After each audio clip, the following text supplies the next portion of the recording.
Allez, c'est reparti pour une nouvelle session de démonstration avec la société IBM et son représentant pour cette présentation, Rafik Mézil. C'est parti pour 30 minutes de présentation. Ça marche. Bonjour à tous, merci d'être là. Je commence par me présenter, donc je m'appelle Rafik Mézil. Je suis responsable d'un segment chez IBM qui s'appelle Digital Trust. Donc c'est un segment qui contient des solutions de gestion d'identité des accès, donc IAM, la protection de nos données, la protection du mobile et la lutte contre la fraude. Donc aujourd'hui, je vais vous parler de gestion de risque et de remédiation appliquée à deux domaines de l'IAM qui sont la gouvernance et l'accès. Avant peut-être de commencer à aller dans le détail, j'aimerais bien en fait voir un petit peu qu'est-ce que vous connaissez du sujet. Est-ce qu'il y a des personnes, enfin, est-ce que tout le monde sait ce que c'est que l'IAM? Voilà, il y en a quand même certains qui ne connaissent pas le sujet. Est-ce qu'il y a des experts sur la gouvernance?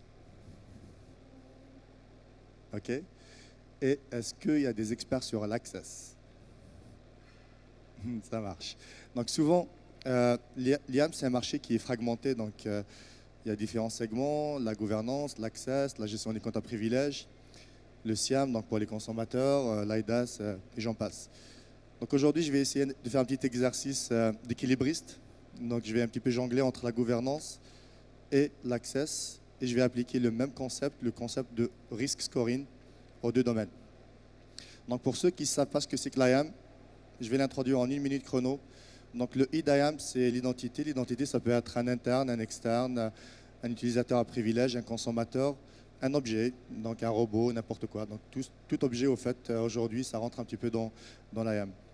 Le A de l'IAM, c'est l'accès. L'accès à quoi? À la donnée, à l'application, aux transactions, les devices, les serveurs, les applications cloud, etc. Et le M de l'IAM, c'est s'assurer que le bon utilisateur a les bons accès pour accéder aux bonnes ressources, au bon moment et pour les bonnes raisons. Voilà, en 1 minute, c'est ça l'IAM finalement. Si on doit parler de risque, je commence par une catégorie de risques qui sont liés à l'identité. Donc souvent, aujourd'hui, le marché il est couvert par différents acteurs. Certains clients n'ont pas de solution IAM. Je rencontre encore des clients qui n'ont pas de solution. D'autres peut-être ont des solutions maison pour automatiser des tâches. Certains ont des solutions éditeurs pour faire ce qu'on appelle du provisioning. Et d'autres sont un peu plus matures, donc ils ont des solutions de gouvernance. De toute façon, selon le niveau de maturité, il y a certains cas d'usage au fait, qu'on peut identifier. La première fois que j'ai commencé à faire de l'IAM, le premier cas d'usage qu'on m'a appris, c'est les comptes orphelins. Qu'est-ce qu'un compte orphelin? C'est un utilisateur au fait, qui quitte la boîte, mais on a oublié de lui retirer ses droits. C'est un cas classique d'un risque au fait qu'il faut couvrir. C'est la première des choses qu'on couvre quand on fait l'IAM. Un des autres risques au fait qu'on peut avoir, c'est ce qu'on appelle un compte dormant. C'est un compte finalement qui est actif, mais qui n'a pas été utilisé depuis un bon moment. Donc finalement, ça ne sert à rien de le garder. Ça représente un risque de sécurité.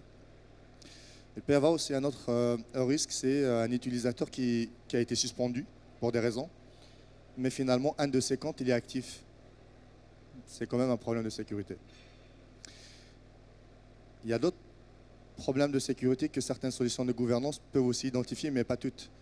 Là, par exemple, quand on parle d'un droit qui n'a pas été approuvé, donc j'ai des super droits sur la console d'administration de ma solution IAM, je demande mes droits, mais ça ne passe pas par un processus. C'est un problème. Un droit qui n'a pas été recertifié, c'est pareil, c'est un problème aussi. Un droit qui a été approuvé, donc je suis juge du parti, donc je suis un manager, et quand je lance la demande d'accès à un droit, je passe par un processus, mais il y a eu une faille au niveau de ma solution de gouvernance. Je me retrouve j'ai la possibilité d'approuver le droit que j'ai demandé. C'est un problème aussi. Celui qui m'intéresse le plus, c'est ce dernier-là, en fait, c'est ce qu'on appelle les droits suspects. C'est que, on peut avoir une équipe, un ensemble de personnes qui appartiennent à la même société, qui sont dans le même département, qui sont du même type, et on se rend compte que peut-être ils ont tous à peu près les mêmes droits, mais il y a un qui a des droits plus que les autres, qui a des droits, en fait, finalement, assez sensibles. On se pose la question pourquoi. Donc ça, c'est un risque aussi qui est important, et c'est sur celui-là que je vais un petit peu appuyer la notion de machine learning et d'intelligence artificielle. Sinon, pour les autres risques, là, je parle de gouvernance, donc je pars du principe que ces risques, ils existent. Pour l'Access, le défi, c'est finalement de détecter le risque en temps réel. Donc là, par exemple, une personne qui essaie d'usurper notre identité, comment identifier finalement ce risque en temps réel? Une session qui a été compromise, un malware qui tourne en fait au niveau du device, ça peut être un keylogger ou quelque chose comme ça, ou peut-être un équipement qui est à risque ou qui n'est pas reconnu. Donc ça reste aussi un risque qu'il faut couvrir. Il y a une statistique qui dit que dans une boîte, ou peut-être fait d'une façon globale, souvent ces statistiques, on les récupère du monde de la banque, il y a 1 sur 10 000 utilisateurs en moyenne qui sont des potentiels fraudeurs. Et du coup, on part du principe que finalement, on doit punir tout le monde. Comment punir les gens? Enfin, finalement, on part du principe qu'on fait confiance à personne, et dans ce cas-là, on propose du MFA à tout le monde. Voilà, on part du principe que finalement, ils sont tous des fraudeurs. Et ça, c'est un problème. On est devant un problème d'expérience utilisateur. Donc finalement, on revient toujours à la question la plus importante, du moins c'est ce qui intéresse le marketing aujourd'hui, c'est de se dire, OK, comment avoir une sécurité très élevée tout en gardant une expérience utilisateur agréable.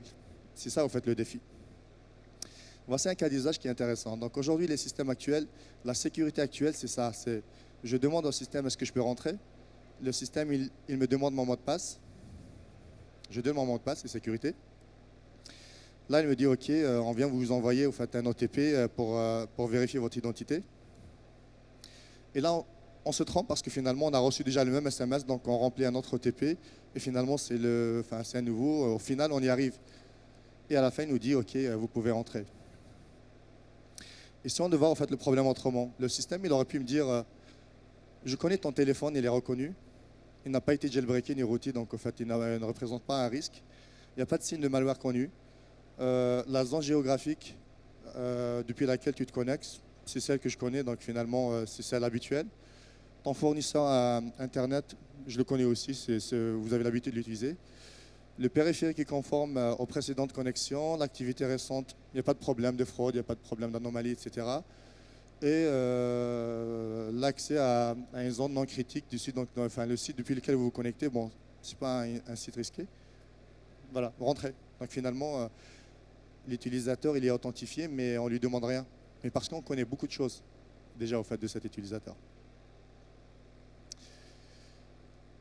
Alors, donc c'est ce qu'on appelle la sécurité silencieuse, et c'est là on va parler justement de comment comment on gère cette sécurité silencieuse.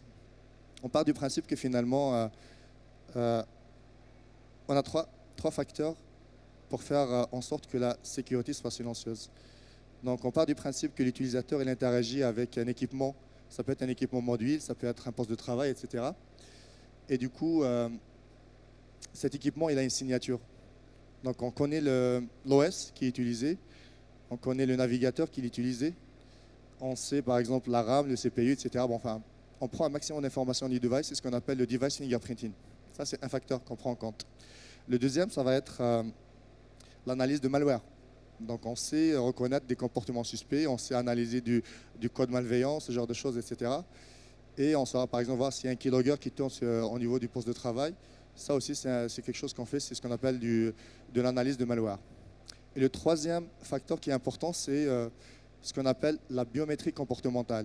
Finalement, on a tous une façon de taper au clavier, on a tous une façon de bouger la souris, on a tous une façon de naviguer dans nos habitudes, quoi.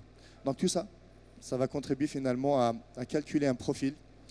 Et l'objectif, c'est finalement de suivre ce profil dans le temps et de voir en fait finalement comment est-ce qu'il évolue, ce profil. Il se peut que peut-être on a l'habitude de taper d'une façon un peu particulière et à un moment donné, le dimanche, on fait des travaux, on se casse un doigt et par la suite, finalement, notre façon de taper elle est différente. Le système, il ne va pas me dire que je suis un fraudeur, il va me dire juste que je ne te reconnais plus. Je t'ai connu, enfin, tu tapais d'une différente façon, donc il y a une déviation de ton profil. Prouve ton identité, réponds à une question, réponds à un challenge. Et une fois que je réponds à la question, ça veut dire en fait je prouve mon identité, il met à jour mon profil. Donc il me connaît mieux maintenant.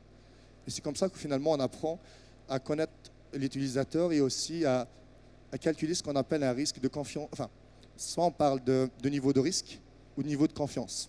C'est un petit peu, enfin, Je préférais parler de niveau de risque parce que c'est l'objet un petit peu de la présentation.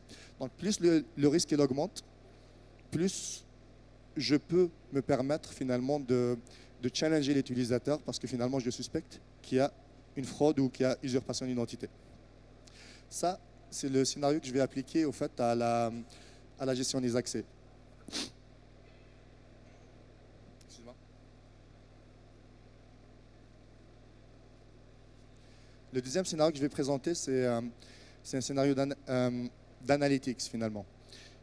On part du principe qu'aujourd'hui, les clients, soit ils ont des solutions de gouvernance, comme je disais tout à l'heure, ça peut être des solutions maison, ça peut être une solution récente, ça peut être une solution de provisioning, ils peuvent avoir des solutions d'access management, ils peuvent avoir des solutions de protection des mobiles, LCM par exemple pour la collecte de logs, une solution de data, access management, un mainframe, un Azure, bref.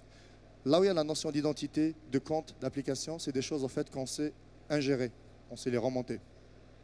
L'objectif c'est quoi? C'est finalement de remonter ces informations et de faire des corrélations. Quand on fait des corrélations, on se base sur une liste de règles. Ces règles-là, ça peut être par exemple, bon, je vais les montrer tout à l'heure dans une démonstration, ça peut être un utilisateur qui n'a pas été recertifié. C'est un petit peu ce que j'ai montré tout à l'heure. Donc on applique toutes ces règles en parallèle à la fin pour faire quoi? Pour calculer un niveau de risque. Donc c'est ce qui se passe ici, c'est là où en fait il y a du machine learning et c'est là où il y a un peu d'intelligence. Et une fois qu'on a défini ce niveau de risque, on peut l'exploiter de différentes façons. On peut l'exploiter, on peut juste sortir des tableaux de bord pour avoir une meilleure visibilité. On peut faire ce qu'on appelle du risk-based authentication. Ça veut dire quoi? Souvenez-vous de tout à l'heure du risque que je calculais pour la biométrie comportementale, etc. Donc on peut venir, lorsque l'utilisateur accède à son application favorite, je peux venir consulter mon moteur d'analytics pour voir quel est le niveau de risque de l'utilisateur, celui qui a été remonté par l'analytics. Et si je vois qu'il y a un niveau de risque, je renforce la sécurité. On peut faire ce qu'on appelle du risk-based certification. Ça veut dire quoi? Ça veut dire qu'on met en priorité les droits, les utilisateurs qui sont considérés comme ayant un niveau de risque très élevé. Et c'est là, en fait, c'est ceux-là qu'il faut recertifier en premier. Et bien sûr, il y a la partie aide à la décision. IBM, en fait, on a une solution qui s'appelle Watson, qui est une solution d'intelligence artificielle. Aujourd'hui, on n'a pas comme prétention de dire que l'intelligence artificielle va remplacer l'humain, mais on dit que l'intelligence artificielle, elle peut contribuer à aider l'humain, l'aider, au fait, à prendre les bonnes décisions. Il y a deux autres cas d'usage que j'ai mis en gris parce qu'en fait, c'est dans la roadmap. Donc, tout ce que j'ai mis, au fait, ici, c'est des choses qu'on a aujourd'hui, qui sont déjà prêtes, que je vais vous montrer tout à l'heure. La partie entitlement analysis, donc j'analyse mes droits, et la partie role mining, c'est des choses qui vont venir dans la roadmap. Donc le moteur d'analytique, il ne va pas juste se contenter d'analyser le risque et finalement de l'exploiter avec ce que j'ai expliqué, mais on peut lancer aussi ce qu'on appelle de la remédiation. La remédiation, ça va être quoi? On va définir un ensemble d'actions. L'action, ça peut être je recertifie l'utilisateur, je suspends, je crée un ticket dans ServiceNow, je crée un ticket dans une solution de réponse à incident, je notifie un manager, j'ai demandé d'approbation. Enfin, il peut y avoir en fait ce qu'on veut de ce côté. Passons maintenant à la démonstration. Alors, il est quelle heure? Bon, 15 petites minutes. Alors, ce que vous voyez ici, c'est une gateway. Une gateway finalement qu'on installe en premise, qu'on alimente avec différentes sources. Ce que j'ai alimenté ici, je me suis basé sur une solution de gouvernance pour avoir des scénarios un petit peu différents, des scénarios de recertification, les comptes orphelins, enfin, pas mal de choses. Donc finalement, soit le client, il a envie au fait de faire tourner cette gateway et de faire une analyse en premise, et auquel cas, on lui donne une clé pour pouvoir faire ce travail-là. Il n'a pas besoin d'aller vers le cloud. Soit il souscrit au fait à notre offre Cloud Entity, et on peut le lier, on peut finalement faire en sorte que la gateway remonte les informations vers le cloud, et le tableau de bord il sera finalement affiché dans le cloud. Je vais arriver au tableau de bord. Je vais commencer d'abord par expliquer un petit peu quelles sont les règles qu'on applique. C'est là où il y a la valeur ajoutée, c'est finalement aujourd'hui les solutions de gouvernance. Le souci c'est que on est tellement pris dans le, on va dire, on veut automatiser un maximum de choses et on traite beaucoup d'informations. On oublie souvent des choses. Un accès qui n'a jamais été recertifié, on va dire que c'est des choses en fait, qu'on sait identifier aujourd'hui avec une solution de gouvernance. Un accès qui a été recertifié par un utilisateur qui n'existe plus. Ça, c'est des choses qu'on ne sait pas faire. On part du principe qu'un manager, il recertifie un droit et ce manager, finalement, il a quitté la boîte, quelqu'un d'autre l'a remplacé. Que devient le droit qui a été recertifié? Est-ce qu'il est toujours valide ou pas? Qu'est-ce qu'on fait? C'est un risque. L'accès qui a été approuvé automatiquement par l'utilisateur lui-même, c'est ce que j'ai présenté tout à l'heure. L'accès qui a été ajouté, mais sans passer par un processus. Le compte, ce que j'appelais tout à l'heure, en fait, un compte inactif, c'est un compte dormant. Il n'est pas utilisé, mais il est actif. Un compte non conforme, un compte orphelin. Une personne qui a été suspendue, mais un ou plusieurs de ses droits, en fait, finalement, ils sont actifs. L'échéance de la recertification est dépassée, donc on part du principe que peut-être un droit il a été recertifié depuis 6 mois et normalement on a la politique, on dit qu'il faut juste, il faut recertifier ce droit chaque mois, chaque 2 mois, chaque 3 mois, etc. Ça peut être aussi un droit qui a été recertifié par l'utilisateur lui-même. Pareil, en fait, c'est un problème de sécurité. Il y a des cas d'usage qui se ressemblent. Donc un droit qui a été recertifié, qui est approuvé par un utilisateur qui n'existe plus. Donc là, tout à l'heure, je parlais d'un droit, et là, c'est la recertification. Le cas d'usage que je vous disais qui était intéressant, c'est celui-là. C'est l'habilitation de l'utilisateur qui diffère de ses homologues. C'est finalement de dire, il y a une équipe, il y a un qui sort du lot, il a des choses un peu bizarres, et on se pose la question pourquoi. Sachez que ces règles, elles sont modifiables. Donc, au fait, vous allez les paramétrer ici. On définit des seuils, on peut les activer, on peut les désactiver. On peut dire, par exemple, on peut mettre les informations qui nous intéressent. Et je vais vous montrer plutôt celle-là. Donc, c'est cette règle-là, au fait, qui est vraiment importante parce qu'on utilise des algorithmes assez poussés. C'est des algorithmes de machine learning. Je vous invite à taper NMF sur Google. Et vous allez voir en fait, que ce genre d'algorithme, c'est ce qu'on utilise dans l'astronomie pour calculer des signaux, etc., ce genre de choses. Et ça, c'est ce qui rend en fait, l'exercice intéressant et c'est ce qui rajoute de la valeur. Donc, si je dois résumer, une solution d'IGA aujourd'hui, peut-être elle peut traiter unitairement ces problèmes. Peut-être on saura définir les comptes orphelins, on saura définir les comptes dormants, mais on ne saura jamais finalement avoir une vue consolidée de tout ça.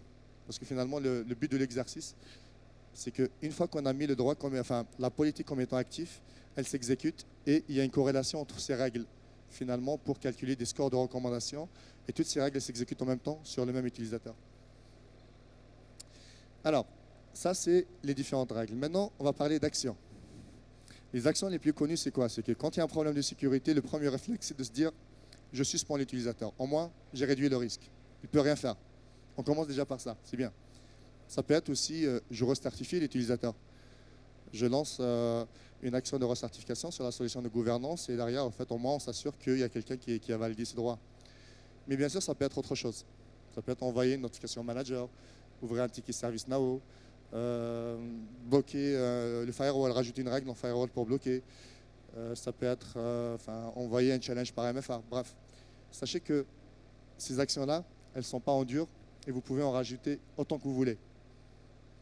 C'est ouvert en fait comme solution. C'est juste que nous, on vous propose déjà des choses par défaut, mais vous êtes libre en fait de rajouter tout ce que vous voulez.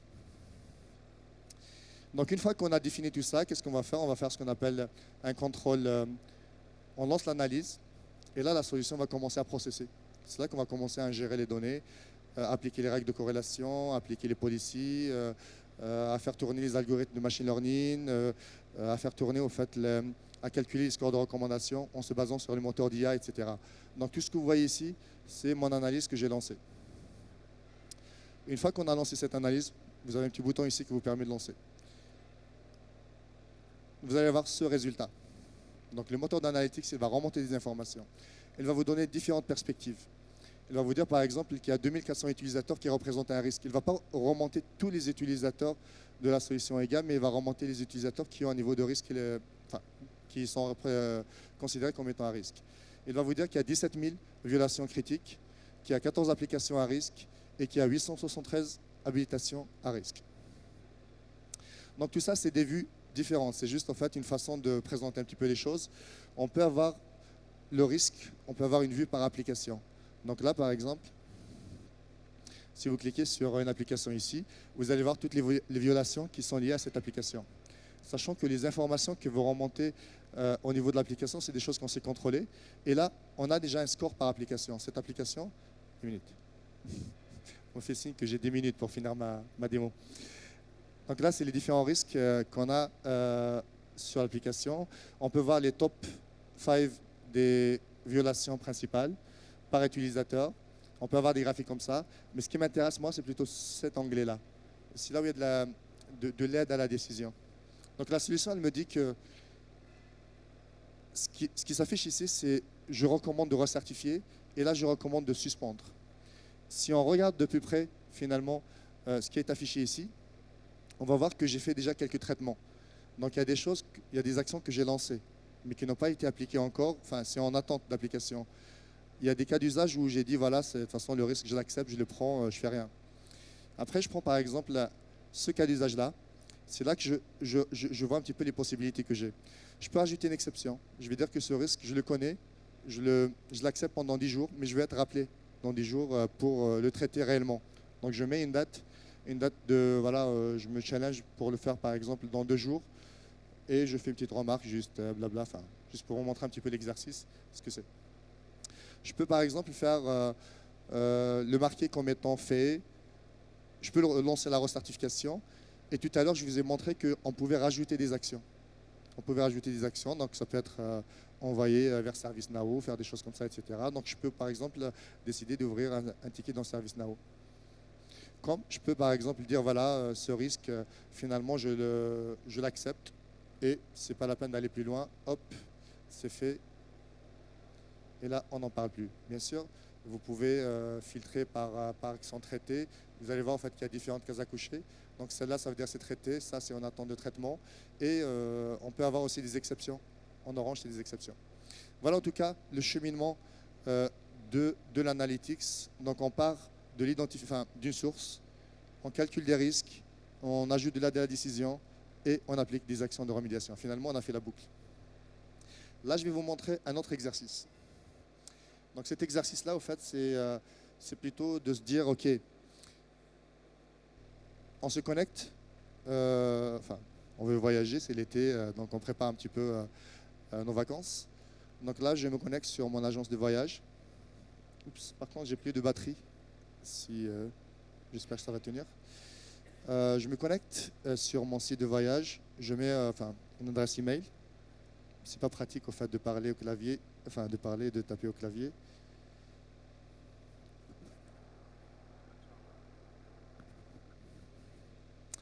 Alors, donc je me connecte en tant que David Tal. Et là, je mets un mot de passe. Je fais login. A priori, rien de spécial de toute façon, c'est juste un login et je suis authentifié. Ce qui est important à savoir, c'est qu'on a quand même utilisé un deuxième facteur d'authentification. Le système, qu'est-ce qu'il a fait derrière? C'est qu'il a calculé, il s'est assuré que mon device, l'équipement que j'utilise, il est propre, donc il n'y a pas de problème. Ma session, elle est propre. Et l'identité, tout ce qui est lié au fait, finalement, à l'identité, la biométrie, la façon de taper, etc. Tout ça, en fait, c'était normal, donc c'est pour ça qu'il ne m'a pas challengé.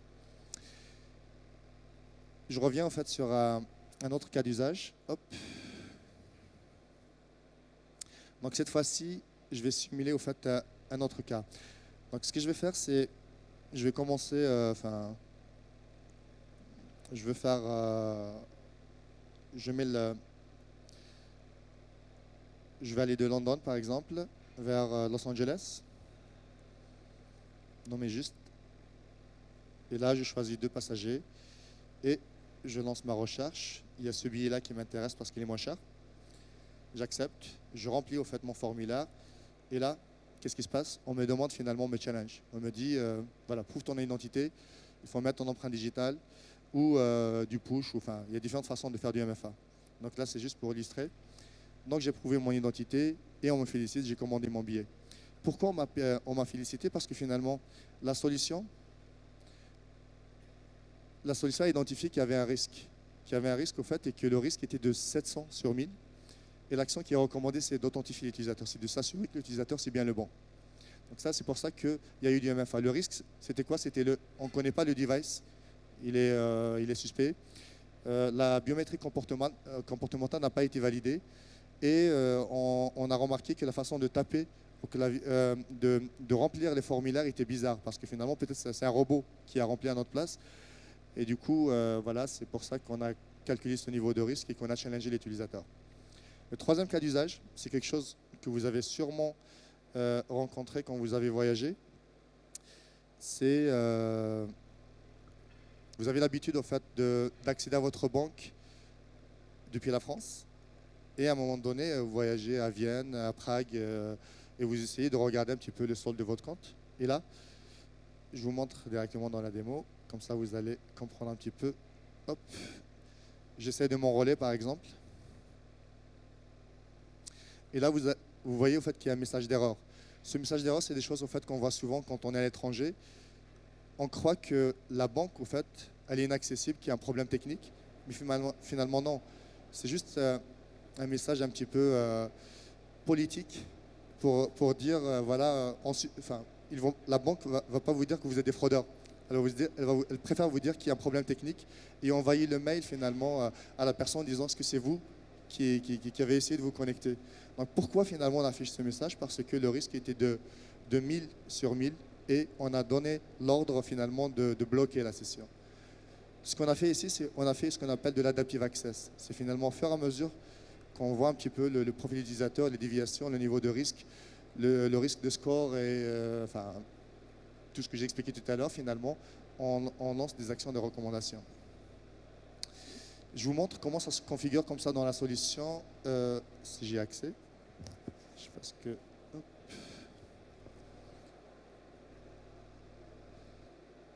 Voilà, c'est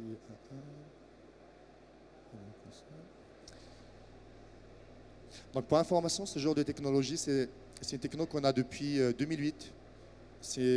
On a une solution qui s'appelle Trustia, qui est utilisée dans les grandes banques en France, enfin en Europe. Elle est déployée dans presque 50% des banques et on a récupéré cette technologie-là pour l'appliquer à notre solution Cloud Entity pour l'associer finalement à des solutions d'IAM. Donc là, je vous montre par exemple le rapport d'Adaptive Access. Ici, par exemple, vous voyez qu'il y a une activité, à chaque fois, il y a des actions différentes. Des fois, c'est on accepte, des fois, on lance du MFA, etc. Et si on regarde finalement comment ça a été configuré, l'éditeur de policy, c'est simple. Il y a 4 niveaux de risque. Si on décide d'activer l'Adaptive Access, on dit si le risque il est bas, on accepte. Medium, on fait du MFA par session. High, on fait du MFA tout le temps. Et Very High, on bloque. C'est un petit peu l'exercice que je vous ai montré tout à l'heure, sachant bien sûr qu'on peut rajouter d'autres politiques, on peut rajouter d'autres conditions, etc. La solution qui permet de faire ça, c'est notre solution Cloud Entity. Je vous montre à quoi ça ressemble très rapidement. J'ai combien de temps? 2 minutes, 2 petites minutes. Hop. Donc cette solution, elle ne répond pas qu'il y a des problématiques d'analytics, mais elle fait aussi du SSO, du MFA, la gouvernance. J'ai parlé d'analytics, j'ai parlé d'adaptive access, mais aussi il y a une partie qui s'appelle l'identité décentralisée qui se base sur la blockchain. Donc c'est un petit peu l'innovation, c'est un petit peu ce que IBM pense qu'en mettant l'IAM de demain. C'est une solution qui est complètement intégrée, qui ne fait pas finalement de différence entre l'access, la gouvernance, le MFA. Enfin, on n'est pas obligé d'avoir à gérer plusieurs solutions, à intégrer différentes solutions. On se retrouve avec des usines à gaz. Donc c'est une solution qui se déploie, qui peut être consommée dans le cloud, qui peut être déployée en premise. C'est une solution qui est intelligente, qui a beaucoup d'innovation. Donc j'ai parlé tout à l'heure de biométrie comportementale. Toute l'innovation d'IBM sur la blockchain, c'est quelque chose qu'on fait aussi, qu'on infuse l'intelligence artificielle, donc Watson et tout ce que la R&D fait aujourd'hui et toute l'innovation d'IBM, c'est un petit peu ce qu'on essaye d'infuser dans notre solution Cloud Entity. Voilà, j'ai fini. Merci à vous. Merci beaucoup. On peut applaudir Rafik Mézil. Si on peut prendre peut-être une question. Parce qu'on est assez short sur le timing, mais on peut prendre une question s'il y a une question dans la salle. Une question là-bas.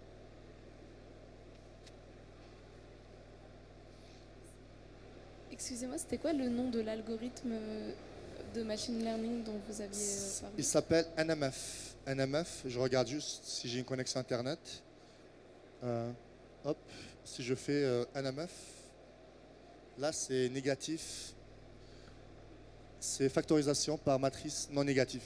Je vous invite à vous documenter sur ça. Après, on utilise d'autres. Hein. Ça, c'est juste pour la partie signaux, etc., pour calculer les déviations de profil. Et allez, s'il y a une toute dernière question, je la prends. Non? Ok. Eh ben, merci beaucoup, Rafik. Peut-être que vous avez un numéro de stand que vous pouvez indiquer. En effet. Donc, le numéro de stand, c'est A13 si vous avez des questions. Voilà, vous pouvez continuer si les discussions là-bas. Si vous voulez peut-être avoir une démonstration un peu plus avancée, n'hésitez pas à me contacter.